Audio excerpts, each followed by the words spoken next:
Bien, y el presidente electo José Antonio Kast viajará hoy a Estados Unidos para participar junto a otros mandatarios de la región en la cumbre impulsada por el presidente Donald Trump, Escudo de las Américas. ¿Cómo será la relación entre Chile y Estados Unidos en el contexto de guerra en el Medio Oriente y también la polémica por el cable submarino? Bueno, se lo vamos a preguntar al ex canciller Ignacio Walker. ¿Cómo está, ex canciller? Gracias por acompañarnos acá en Mega Noticias Mundo. Hola, muy buenas tardes, Maribel. Muy buenas bien, tardes. Sí, es varios temas dentro de esta cumbre donde van a ir también otros mandatarios. Lo hará Javier Milei de Argentina, también Bukele de El Salvador, y donde se espera la llegada va a viajar el presidente electo. Todavía no asume la próxima semana.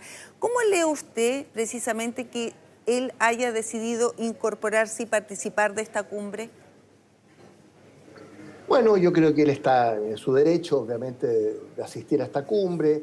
Todos conocemos la afinidad política e ideológica que existe entre José Antonio Kast y Donald Trump y toda esta oleada conservadora, ultraderechista, como queramos llamarla, que está en Europa, en América Latina, pero cuyo líder indiscutido es Donald Trump. Ahora, la pregunta es, ¿era recomendable la presencia de José Antonio Kast, considerando que es el único que no es un presidente en ejercicio en esa reunión? Él es un presidente electo, ¿no? De aquí al 11 de marzo, el presidente en ejercicio de Chile es Gabriel Boric. Pero en fin, él va como presidente electo, me imagino, aunque la invitación decía presidente José Antonio Kast. Hay un tema que es más que protocolar, es bastante político. Pero en fin, lo importante es la sustancia de esto. ¿Por qué? Porque, como ustedes mismos lo indicaban, acaba de ser destituida de su cargo Kristi Noem, que era la secretaria del Homeland Security, de Seguridad Interna de Estados Unidos, y ella ha sido nombrada como delegado del presidente Trump para el Shield of the Americas, el escudo de las Américas, que es la reunión que tiene lugar este sábado en Florida, y al cual han sido convocados países amigos de América Latina, no países de América Latina, países amigos, países afines de América Latina. Y ayer teníamos, anteayer, este operativo conjunto de Estados Unidos y Ecuador en Ecuador. Entonces, uno puede especular acerca de que posiblemente el énfasis de Estados Unidos va a ser en el tema seguridad, con Kristi Noem a la cabeza, y que va a haber un cierto abordamiento del tema con el tipo de acciones conjuntas que se pudieran realizar con gobiernos de la región en términos de la seguridad hemisférica. Sí, mire, precisamente veamos imágenes en vivo de lo que está realizando a esta hora Donald Trump. Ha recibido ahí precisamente a Lionel Messi y el Inter de Miami, que resultaron campeones. Escuchemos un poco a ver qué es lo que dice el mandatario estadounidense. Transiting into the Gulf, as you know, pretty dangerous territory. Further action to reduce pressure on oil is imminent, and the oil seems to have pretty much stabilized. We had it very low, but I had to take this little detour if it's okay with everybody. Scott, it's okay with you? Scott's the one who has to put up with it. He said, you have to do this now? I said, I have to do it, Scott, right? But it's been very strong, and everybody, including Scott, everybody feels we had really no choice. They were gonna hit us if we didn't hit them, because they're crazy. And in the long term, the actions we're taking will dramatically increase the stability of the region and oil prices and stock markets and everything else. You know, we set the all-time record in history with the Dow going to 50,000. So Dow was at 50,000. It was supposed to be maybe, if we were lucky, within by the end of my presidency in 4 years. And we did it in my first year. We did the S&P 500. We did that in a period of less than a year. And that was even tougher than the Dow, they said, so it wasn't going to happen. But we have a great country. We have a country that's never done this well. We've had tremendous success in so many different ways. I built the military and rebuilt it in my first term, and we're using it more than I'd like to use it, to be honest with you. But when we used it, we found out it certainly did work. When we look at Venezuela, when we look at the first attack, Midnight Hammer, in Iran, which really set the stage for what Bien, ahí we're estábamos doing escuchando right now. It's been entonces al pretty amazing. presidente Donald Trump y And I'm estamos once en again conversación calling en paralelo, por supuesto, con el ex canciller Ignacio Walker. Esta cumbre que se va a llevar a cabo ya en el día sábado, va a viajar el presidente electo José Antonio Kast y uno se pregunta finalmente qué es lo que busca, cree usted, ex canciller, precisamente Donald Trump, porque él invita a estos gobiernos amigos cuando han pasado 6 días de este ataque de Estados Unidos, de Israel, en contra de Irán. Al buscar a estos países amigos, ¿se da por hecho de que todas estas personas finalmente apoyan esta intervención militar? Mire, esta invitación, para ser franco, se hizo bastante antes, con anterioridad a lo que ha sido el ataque el sábado pasado, ¿no es cierto?, de Estados Unidos e Israel a Irán. Ahora, ¿qué es lo que busca? Eso es más fácil de predecir por lo siguiente. En diciembre, el presidente Trump publicó la Doctrina de Seguridad Nacional, ¿no? Un documento de 23 páginas que está en internet, está disponible, lo pueden ver los televidentes, en que dice en el fondo lo siguiente. El Western Hemisphere, como ellos le llaman, el hemisferio occidental, o sea, las Américas, eso se entiende desde Canadá hasta Argentina y Chile, es una, no lo dice textualmente, pero esa es la idea, una zona de influencia de Estados Unidos. Es lo que ellos llaman el corolario Trump, por Donald Trump, a la doctrina Monroe, el presidente James Monroe, 1823. Fíjese usted, 200 años atrás, el presidente Monroe, cuando Hispanoamérica estaba consolidando los procesos de independencia, dijo América para los americanos. O sea, le estaba diciendo a los países europeos, los países coloniales europeos, ustedes no se metan, ¿no es cierto?, en esta región, que es nuestra región, que es para los americanos. Esa doctrina Monroe fue muy aplaudida en América Latina o en Hispanoamérica, como se llamaba en ese momento, hace 200 años, salvo por una persona que veía debajo del agua y se llamaba Diego Portales, de Chile, ¿no?, que dijo, mire, yo no creo en estos regalos, y agregó, cuidado con salir de un colonialismo, España, el caso nuestro, para caer en otro colonialismo. Exacto. A pesar de que Estados Unidos no era una gran potencia, ¿no? Eran las 13 colonias, en fin. Entonces, raya para la suma, yo creo que esta iniciativa hemisférica de seguridad regional se enmarca en esta doctrina, el corolario Trump, a la doctrina Monroe, para afianzar la hegemonía, el liderazgo, dirán algunos benignamente.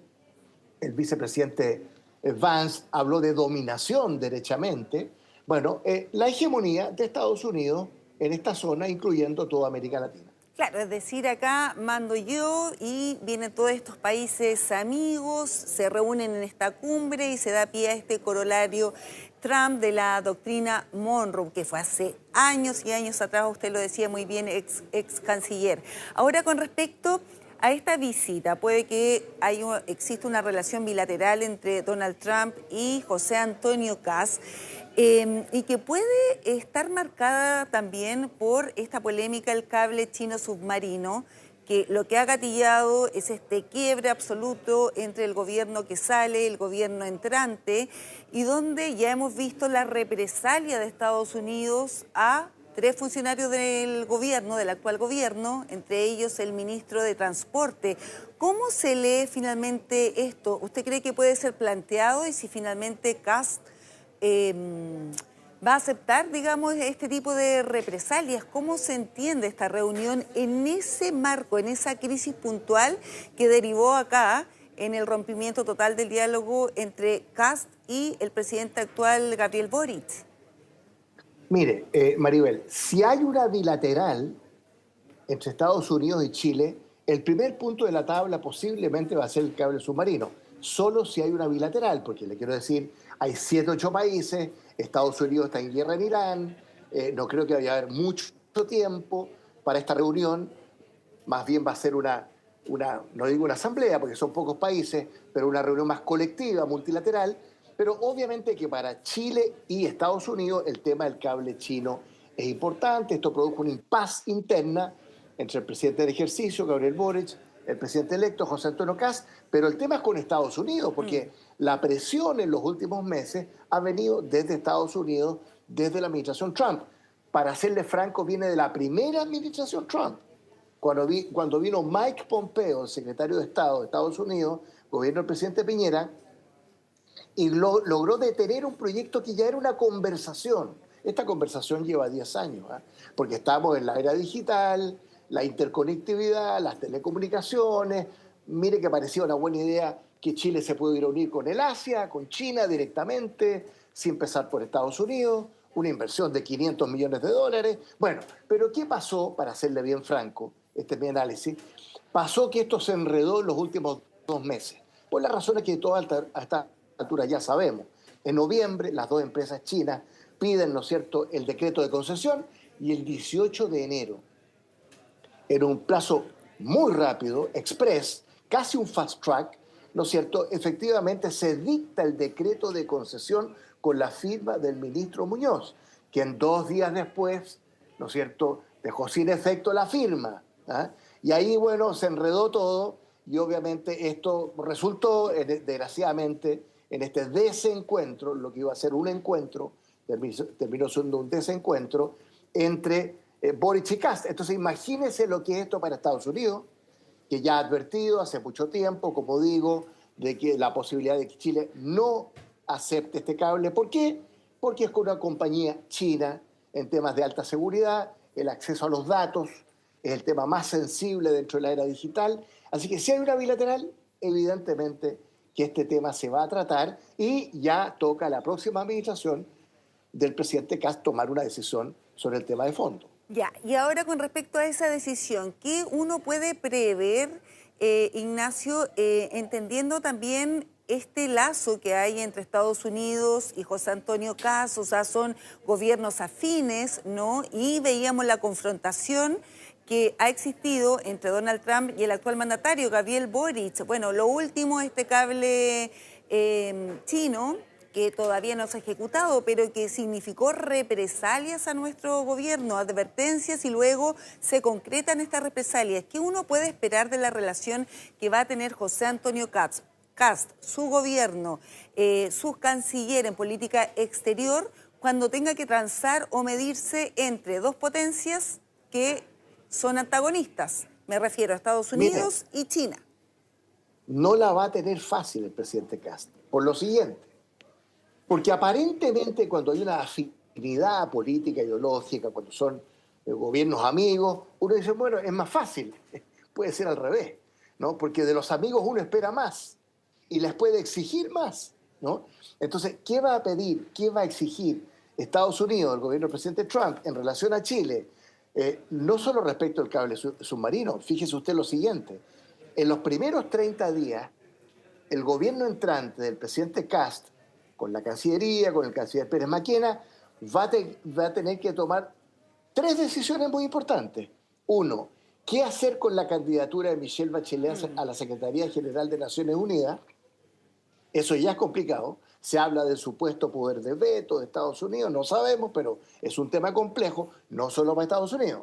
Es más complejo también internamente, desde el punto de vista de la próxima coalición de partidos o agrupación de partidos. Primero, Michelle Bachelet. Segundo, cable chino, ¿no? Lo que hemos dicho. Y tercero, la guerra en Irán, que está en pleno desarrollo, ¿no? Y evidentemente que Estados Unidos espera de sus amigos, de sus aliados, después de que el presidente Boric condenó esta acción militar, el presidente Sánchez en España condenó esta acción militar. Bueno, ¿y qué pasa con José Antonio Kast? Que en sus declaraciones públicas más bien tendió a apoyar esta acción militar. ¿Se fijan, no? Sí. En los primeros 30 días, ahí hay 3 definiciones que son bien de fondo y que tienen consecuencias de política externa y de política interna. O sea, tiene consecuencias, lo hemos visto lo que ha sucedido acá internamente con el cable chino submarino y la política internacional, relaciones bilaterales entre Chile, que quedó al medio finalmente de sus 2 principales potencias económicas, me refiero a Estados Unidos y China. Y uno ahí se pregunta también cómo será entonces, o cómo se prevé que pueda ser la relación entre el gobierno de José Antonio Kast y China, un país comunista, pero que es uno de los socios más importantes que tiene nuestro país. Bueno, Chile es el jamón del sándwich, ¿no es cierto? En esta pugna, en esta confrontación, que es la gran política internacional que estamos viviendo desde hace muchos años, no solo con Trump, ¿no? La confrontación entre Estados Unidos y China es un tema muy de fondo que está ahí presente. Bueno, entonces, ¿qué va a hacer Chile? ¿No? Chile tiene que tratar de cultivar la mejor relación con Estados Unidos y cultivar la mejor relación con China, ¿no? Porque tenemos intereses, objetivos, principios permanentes de la política exterior chilena que están en juego en esta doble relación. Históricamente hemos tenido una muy buena relación con Estados Unidos, en los últimos 35 años, para qué decir, hay valores como los derechos humanos, la democracia, pero con China tenemos un interés igualmente estratégico. El 40% de nuestras exportaciones, ¿no?, van a China.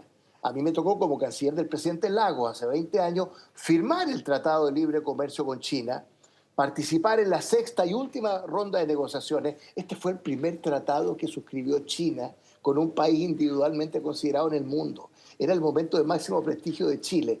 ¿Por qué? Porque los chinos también veían en Chile una forma de llegar a América Latina. Bueno, para hacer la historia corta, hace 20 años el intercambio comercial entre Chile y China eran 6.000 millones de dólares. Ahora son 60.000 millones de dólares. O sea, se ha multiplicado por 10 el intercambio comercial entre Chile y China, y súmele a eso las inversiones que existen en América Latina, también en nuestro país, piensa usted en el sector eléctrico.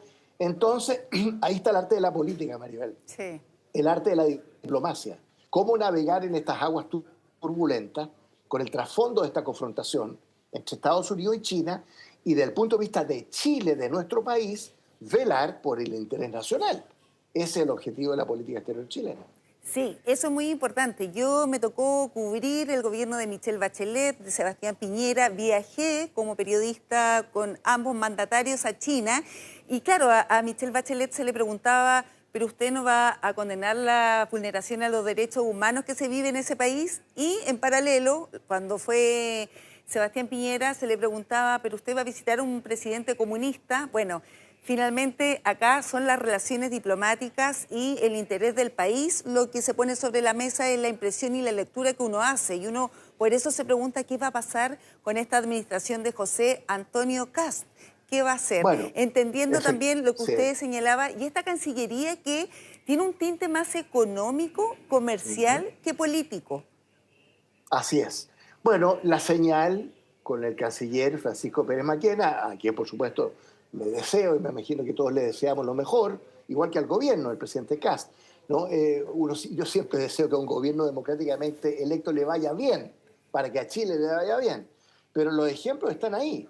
Michelle Bachelet, no como presidenta, pero como alta comisionada de Derechos Humanos de Naciones Unidas, hizo un informe muy duro sobre Xinjiang y los yugures, ¿no? Una etnia musulmana, en fin, un tema muy controvertido. Bueno, el presidente Piñera obviamente tenía diferencias políticas, ideológicas con China, pero la matriz invariable de los gobiernos en Chile en los últimos 35 años, cualquiera sea su color político, ha sido cultivar la mejor relación con Estados Unidos y con China. Entonces, a mi juicio, la gran incógnita en relación al presidente electo, a José Antonio Kast, y su futuro gobierno, es hasta qué punto él va o sentir la tentación o la inclinación de politizar o ideologizar la política exterior chilena, lo que sería, a mi juicio, un grave error. Porque, como le digo, Chile tiene principios, objetivos e intereses permanentes de su política exterior, nuestra política exterior, que al final sirven al interés nacional. Y en el interés nacional está, ¿no?, la adhesión al derecho internacional, el multilateralismo, las mejores relaciones con Estados Unidos y China, y como le digo, ahí está el arte de la política, el arte de la diplomacia. Y claro, ni el presidente Kast ni el canciller Pérez Maquena tienen a lo mejor la experiencia, la expertise en política internacional o en diplomacia que uno pudiera esperar de un gobernante, pero se hace camino al andar, como decía Machado. Como decía Machado y como cantaba también Joan Manuel Serrat. Claro, Recordémoslo también, por supuesto. Tremendo. Basado en la poesía de Machado. De Antonio Machado, exactamente. Musicalizó ese poema. No, volviendo al tema que usted señalaba también, que es esta postulación de Michelle Bachelet a la Secretaría General de Naciones Unidas.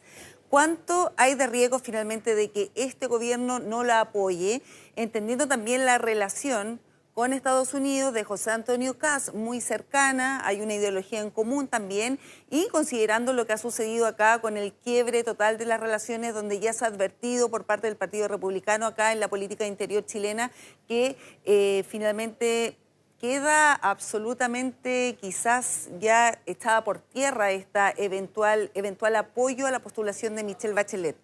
¿Cómo vislumbra usted lo que ha sucedido sí, y las consecuencias, no? claro.